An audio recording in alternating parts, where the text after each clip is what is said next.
தேவையில்லாத ஒரு பக்தியை உயர்த்தி பிடிக்கிறது, தேவையில்லாத ஒரு தரம் குறைந்த விசுவாசத்தை தூக்கி பிடிக்கிறதுனால எனக்கு நன்மையா இல்லையே, எனக்கு அழிவு தானே. வார்த்தையை கொடுத்த ஆண்டவர் அந்த வார்த்தையை நீ கனம் பண்ணுகிறாயா, அதான் தேவனை மகிமைப்படுத்துறது. இப்போ வெளிப்படையாக சொல்கிறேன், இந்த சரீரத்துக்கு பதிலாக இந்த சரீரத்தை கொடுத்துருக்கிறேன், இந்த மனுஷ ஜீவனுக்கு பதிலாக என்னுடைய ஆவியை நான் கொடுத்துருக்கிறேன். புகுந்து விளையாடு. உன்னை யார் தொட முடியும்? என் கண்மணியை தொடுகிறதுக்கு சமமாக இருக்கும். இப்போ இந்த தாழ்வான வாழ்க்கையிலிருந்து உன்னத வாழ்க்கைக்கு ஆண்டவர் கொண்டு வரும் பொழுது நமக்கு அது கடினமாக இருக்கும், நம்மை கெடுக்கிறது போல தான் இருக்கும். கைவிட்டுட்டார் ஆண்டவர், ஆண்டவர் துன்புறுத்துகிறாரு, அடிக்கு மேலே அடி வருது, பிரச்சனைகளுக்கு மேலே பிரச்சனை வருது. இந்த ஒரு பிரச்சனை தீர்ந்துன்னு பார்த்தா அடுத்தது வந்துட்டுது. ஒவ்வொரு நாளும் ஒவ்வொரு விதமான பிரச்சனை வருது, ஒவ்வொரு டென்ஷன் ஆகிட்டே இருக்கிறோமே. இதுதான் கண்மணியை காக்கிறது போல காக்கிறதா? அழகா சுகமாக இருந்த சுகம் போயிட்டுதே, கூடு கலைக்கப்பட்டதை போல இருக்குது. நம்முடைய கண்கள் திறக்கப்படணும். இந்த பௌதிக சரீரத்தில், பௌதிக உலகத்தில், பௌதிக வாழ்க்கை வாழ்ந்தவங்க தான் நோவாவின் காலத்தில் எல்லாரும். அவங்களும் பக்திமான்கள் தான், அவங்களும் பக்திக்குரிய கிரியைகள் எல்லாம் செய்தவங்க தான். ஆனால் கர்த்தரோட ஐக்கியம் கிடையாது, அவ்வளோதான். கர்த்தருடைய வார்த்தை கிடைக்காது, அந்த வார்த்தையை அவங்க நம்பவில்லை, அவ்வளோதான். அவங்களுக்கு ஒரு நீதி இருந்து, நியாயம் இருந்து, நியாயப்பிரமாணம் இருந்து, அந்த நியாயப்பிரமாணம் செய்யக்கூடாததை இந்த வார்த்தை செய்யும். கிறிஸ்துவின் மரணமும் உயிர்த்தெழுதலும் செய்யும்.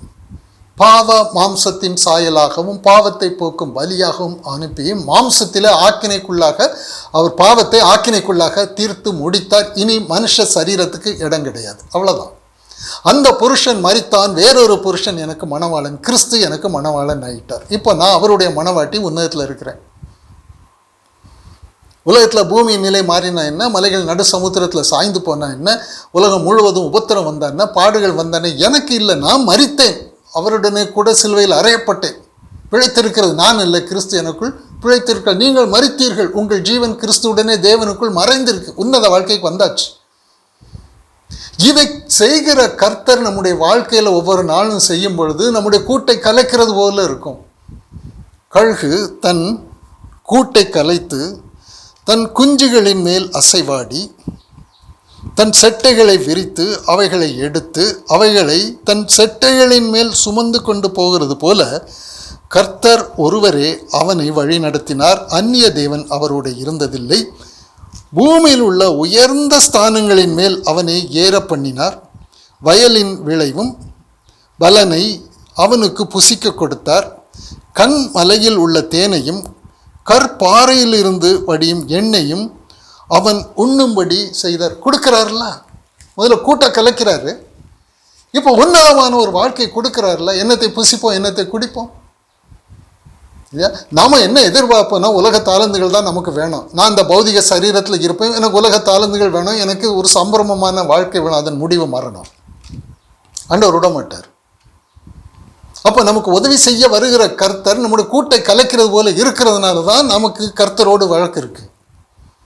அவரை எதிர்ப்போம், அவர்கிட்ட கேள்வி கேட்போம், முறையிடுவோம், ஒப்பாரி வைப்போம், புலம்புவோம். நம்முடைய வாழ்க்கையில் நடக்கிற சம்பவங்கள், சூழ்நிலைகள், குடும்பத்தில் நடக்கிற சம்பவங்கள், சூழ்நிலைகளை மற்றவர்களும் இப்படியே தான் பார்ப்பாங்க. இந்த குடும்பம் சபிக்கப்பட்ட குடும்பம், அவன் கூடு கலைக்கப்பட்டிருக்கு, அவனுடைய சுகபத்திரமான வாழ்க்கைக்கு பங்கம் வந்திருக்கு, அவனுக்கு ஒரு நோய் இருக்குது, அவனுக்கு ஒரு பிரச்சனை இருக்குது. அப்போ உலகம் என்ன சொல்ல, இவன் சபிக்கப்பட்டவன். கூடு கலைக்கப்பட்டிருக்கும் போதே சபிக்கப்பட்டவன் தானே சொல்லுவாங்க. நான் உன்னத வாழ்க்கைக்கு போகிறேன்னு எனக்கு கண் பார்வையை ஆண்டவர் கலிக்கம் போட்டால் ஒழிய 4 பேர் இந்த வார்த்தையை சொன்னால் அவ்வளோதான், முடிஞ்சு போச்சு. பிசாசினுடைய வேலையாக தானே. அந்த குடும்பம் அது ஒரு மறைமுகமான ஒரு பாவம் செய்கிற குடும்பம். அந்த குடும்பத்தில் சாபம் இருக்குது. ஏன்னா கூடு கலைக்கப்பட்டிருக்கு, அவங்களுக்கு ஒரு சுகபோகமான ஒரு வாழ்க்கை இல்லை. எல்லாரும் விரும்புகிறதா தான். சபிக்கப்பட்ட வாழ்க்கை என்ன பார்ப்பாங்க? நம்முடைய வாழ்க்கையில் இப்படி சூழ்நிலையில் இருக்கும்போது நம்முடைய வாழ்க்கை சபிக்கப்பட்ட வாழ்க்கையாக தான் மாமிச சிந்தை சொல்லும். ஆவியின் சிந்தை உள்ளவர்களுக்கு மட்டும்தான் நாம் உன்னதமான ஒரு வாழ்க்கைக்கு கர்த்தர் நம்ம எடுத்துக்கொண்டு போகிறார், நம்மில் கிரியை செய்கிறாருங்கிறது நமக்கு புரியும். இக்காலத்து பாடுகள் இனி நம்மில் வெளிப்பட போகிற மகிமைக்கு ஒப்பிடத்தக்கவைகள் அல்ல என்பது ஆவியின் சிந்தை. கண் திறக்கப்பட்டவனுக்கு தான் அது புரியும், கண் திறக்கப்படாதவனுக்கு புரியாது. பிசாசினுடைய வேலையே இந்த காரியங்களில் அவ்வளத்தை நமக்கு கெடுதலை உண்டாக்கி கொண்டே இருப்போம். ஒவ்வொரு நாளும் நாம் விசுவாசிக்கிறவர்களாக இருந்தால் கூட நம்முடைய விசுவாசம் கெட்டு போகத்தக்கதாக சில காரியங்களை உலகத்தார் பேசி நம்மை டென்ஷனுக்குள்ளாக்குவாங்க. வா, எப்பவும் கலக்கத்தில் இரு, எப்பவும் துக்கத்தில் இரு. இதுதான் நம்முடைய கூட்டை கலைத்து நமக்கு ஒரு மேன்மையான சிங்காசனத்தை கொடுக்கிற கர்த்தர் அதை செய்யும்போது அதை அங்கீகரிக்காமல், அவருடைய அன்பை அங்கீகரிக்காமல் அதை புறக்கணிக்கிறது தான் கிறிஸ்துவை சிலுவையில் அறைகிறது. நம்மை மகிமைப்படுத்துகிற கர்த்தருடைய நற்கிரியை புரியாமல் நம்மை சிறுமைப்படுத்துகிறதை போல நம்மை கண்டு கர்த்தருடைய கிரியையை மனதில் இருதயத்திலே எதிர்த்து நிற்கிற சுபாவமே கிறிஸ்துவை சிலுவையில் அறைகிற சுபாவம். ஏன் அண்ணா காய்பா இயேசுவை சிலுவையில் அரைஞ்சாங்க? அவங்க ஒரு கூட்டை கட்டி வச்சிருந்தாங்க, அந்த கூட்டை அவர் கலைக்கிறாரு. அவங்க வசதியாக வாழ்கிறதற்கு ஒரு கட்டடத்தை கட்டி வச்சு, கோபுரத்தை கட்டி வச்சு, ஜபாலயங்களை கட்டி வச்சு, அங்கே ஆசாரிகள் லேவியர்கள் எல்லாம் வச்சு ஒரு எளிதான விசாலமான ஒரு மார்க்கத்தில் அவங்க போய் கொண்டு இருக்கும்போது அந்த வசதியான அந்த கூட்டை ஆண்டவர் கலைக்கிறாரு. இது புரியாது அவங்களுக்கு. அப்போ அதை எதிர்த்து நிற்கிறது தான் சிலுவையில் அறைகிறது. இப்போ நமக்கு கண் திறக்கப்பட்டிருந்தால் நமக்கு இது புரியும் அல்லது புரியாது. ஏன் ஒரு பரிசேயன் சதுசேயன் வேதபாரகன் அவரை ஏன் சிலுவையில் அறைஞ்சான்? அது நமக்கு புரியும். ஆனால் நாம் கர்த்தரை சிலுவையில் அறைகிறது புரியாது. ஆபிரகாமுடைய வாழ்க்கை ஒரு நல்ல ஐஸ்வர்யம் உள்ள வாழ்க்கையாக இருக்கும்போது அங்கே ஒரு இருள் அவருடைய வாழ்க்கையில் இருந்தது. அந்த ஐஸ்வர்யத்தை கொண்டு அந்த இருளை நீக்க முடியாது. அந்த இருள் சூழ்ந்த வாழ்க்கையில் ஆண்டவர் ஒரு வெளிச்சத்தை கொடுக்கிறார், விளக்கை ஏற்றி வைக்கிறார். அவருடைய இருதயத்தில் ஒரு விளக்கு ஏற்றப்பட்டது, அவ்வளவுதான். அதான் ஆபிரகாமுடைய விசேஷம்.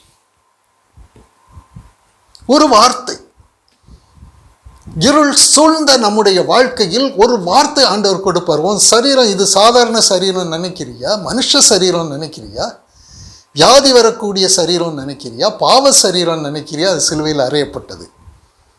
இப்போ நம்ம கொடுத்திருக்கிற சரீரம் எப்படிப்பட்ட சரீரம் தெரியுமா? பரிசுத்த ஆவியானவர் வாசம் செய்கிற தேவ ஆலயம். இப்போ நீ கட்டடத்தை பார்த்து தேவ ஆலயம் என்று சொன்னால் அதுதான் கிறிஸ்துவை சிலுவையில் அறைகிறது. உனக்கு நன்மையா? கிடையாது. நீ உலகத்தை ஜெயிக்க முடியுமா? முடியாது. கர்த்தர் செய்கிற காரியம் உனக்கு புரியுமா? புரியாது. நீ கர்த்தரை மகிமைப்படுத்த முடியுமா? முடியாது. தூஷிப்பாய், அவ்வளோதான். கிறிஸ்துவை தூஷித்தாங்க. கூட்டை கலைத்து உன்னத வாழ்க்கை கொடுக்க வந்த கர்த்தரை தூஷித்தாங்க, சிலுவையில் அறைந்தாங்க. அதைத்தான் நாமும் செய்வோம். நம்முடைய கண்கள் குருட்டு கண்கள். நன்மை செய்கிறவர் நமக்கு நன்மை செய்கிறதாக புரியாது. அதை பார்க்கலாம். யோவான் 9வது அதிகாரத்தில் 1-2 வசனம். யோவான் புஸ்தகம் 9வது அதிகாரம் 1 வசனம் 2வது வசனம். அவர் அப்புறம் போகையில் பிறவி குருடனாகிய ஒரு மனுஷனை கண்டார். அப்பொழுது அவருடைய சீஷர்கள் அவரை நோக்கி, ரபி, இவன் குருடனாய் பிறந்தது யார் செய்த பாவம்?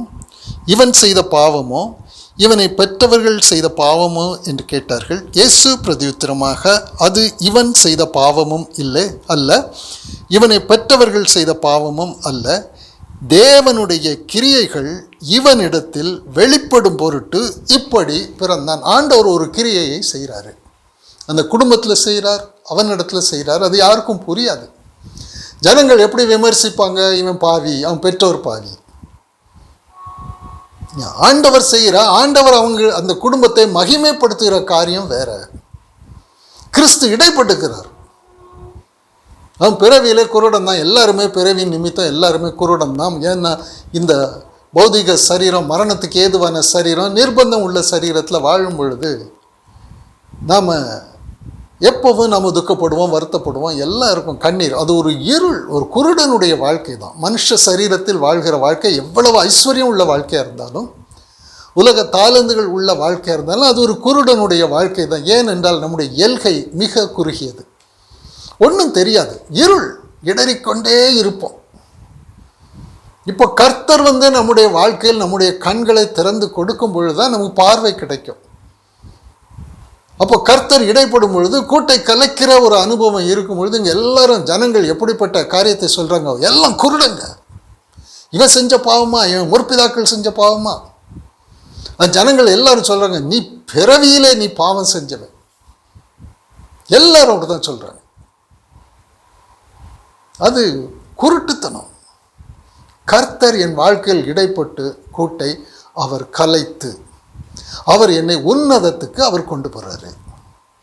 இவன் செய்த பாவமோ இவனை பெற்றவர்கள் செய்த பாவமோ என்று கேட்டார்கள். இயேசு பிரதியுத்தரமாக, இது இவன் செய்த பாவமும் அல்ல, இவனை பெற்றவர்கள் செய்த பாவமும் அல்ல, தேவனுடைய கிரியைகள் இவனிடத்தில் வெளிப்படும் பொருட்டு இப்படி பிறந்தான். தெளிவாக சொல்கிறார்ல. இன்னைக்கு உலகத்தார் ஒவ்வொரு விதமான கருத்தை சொல்வாங்க. அந்த கருத்து எல்லாத்துக்கும் முடிவு இது. நம்முடைய வாழ்க்கையில் எப்படிப்பட்ட காரியங்கள் இருந்தாலும், நான் கிறிஸ்துவை விசுவாசிக்கிறவனாக இருந்தால், நான் மறுபடி உயிர்ப்பிக்கப்பட்டவன், ஏன் பௌதிக சரீரத்தில் இல்லை, ஆவிக்குரிய சரீரத்தில் இருக்கிறேன் என்று விசுவாசிக்கிறவன், நமக்கு உலகத்தாருடைய ஞானமும் வேண்டாம், உலகத்தாருடைய புத்தியும் வேண்டாம், உலகத்தார் சொல்லக்கூடிய கருத்தும் நமக்கு ஒவ்வாது, பொருந்தாது. ஆண்டவர் என்ன சொல்றார்? உன்னை மகிமைப்படுத்துகிறேன், என் கிரியைகளை உன்னில் செய்கிறேன். இப்படி சொல்றாரு. அடுத்தால அதே அதிகாரத்தில் 24-25 வசனத்தில் பார்க்கும்போது, ஆதலால் அவர்கள் குருடனாய் இருந்த மனுஷனை இரண்டாம் தரம் அழைத்து, நீ தேவனை மகிமைப்படுத்து, இந்த மனுஷன் பாவி என்று நாங்கள் அறிந்திருக்கிறோம் என்றார்கள். இந்த மனுஷன் கிறிஸ்து பாவி என்று நாங்கள் அறிந்திருக்கிறோம். நீ தேவனை மகிமைப்படுத்து. யாது கிறிஸ்து பாவி என்று சொல்லணும். அதுதான் என்னது? தேவனை மகிமைப்படுத்துறது. அப்போ எப்படிப்பட்ட ஒரு சமுதாயம், ஒரு கேடான கோணலும் மாறுபாடும் உள்ள சந்ததியின் மத்தியில் நாம் இருக்கிறோம். நன்மை செய்கிற வருகிறவர் எப்படி தெரிவார் என்றால், மாம்ச சிந்தைக்கு அவர் தீமை செய்கிறவர், அவர் பாவி.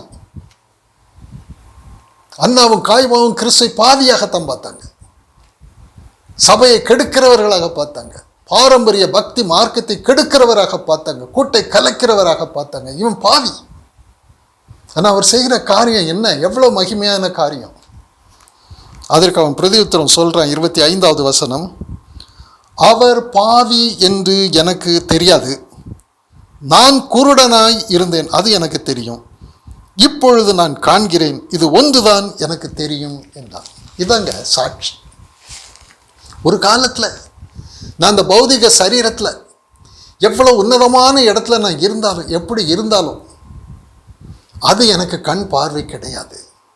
இப்போ கர்த்தர் என் வாழ்க்கையில் இடைப்பட்டு அவர் என்னை சீர்திருத்தம் செய்யும் பொழுது, அவருடைய சத்தியத்தை கொண்டு அவரின் இருதயத்தில் விளக்கு ஏற்றி வைக்கும் பொழுது, எப்படி ஆபிரகாமுடைய வாழ்க்கையில் ஒரு விளக்கு ஏற்றப்பட்டதோ, அப்படி நம்முடைய இருதயத்தில் ஒவ்வொரு வார்த்தையும் தேவ விளக்கு அது ஏற்றப்படும். ஒவ்வொரு நாளும் அந்த எண்ணெய் ஊற்றப்படும். நம்முடைய இருதயம் கொழுந்து விட்டு எரியும்படியாக அவருடைய வார்த்தையை அவர் நமக்கு கொடுத்து கொண்டே இருப்பார். ஏன் அப்படின்னா, ஆவியானவர் நமக்குள்ளே வாசம் பண்ணுகிறார்.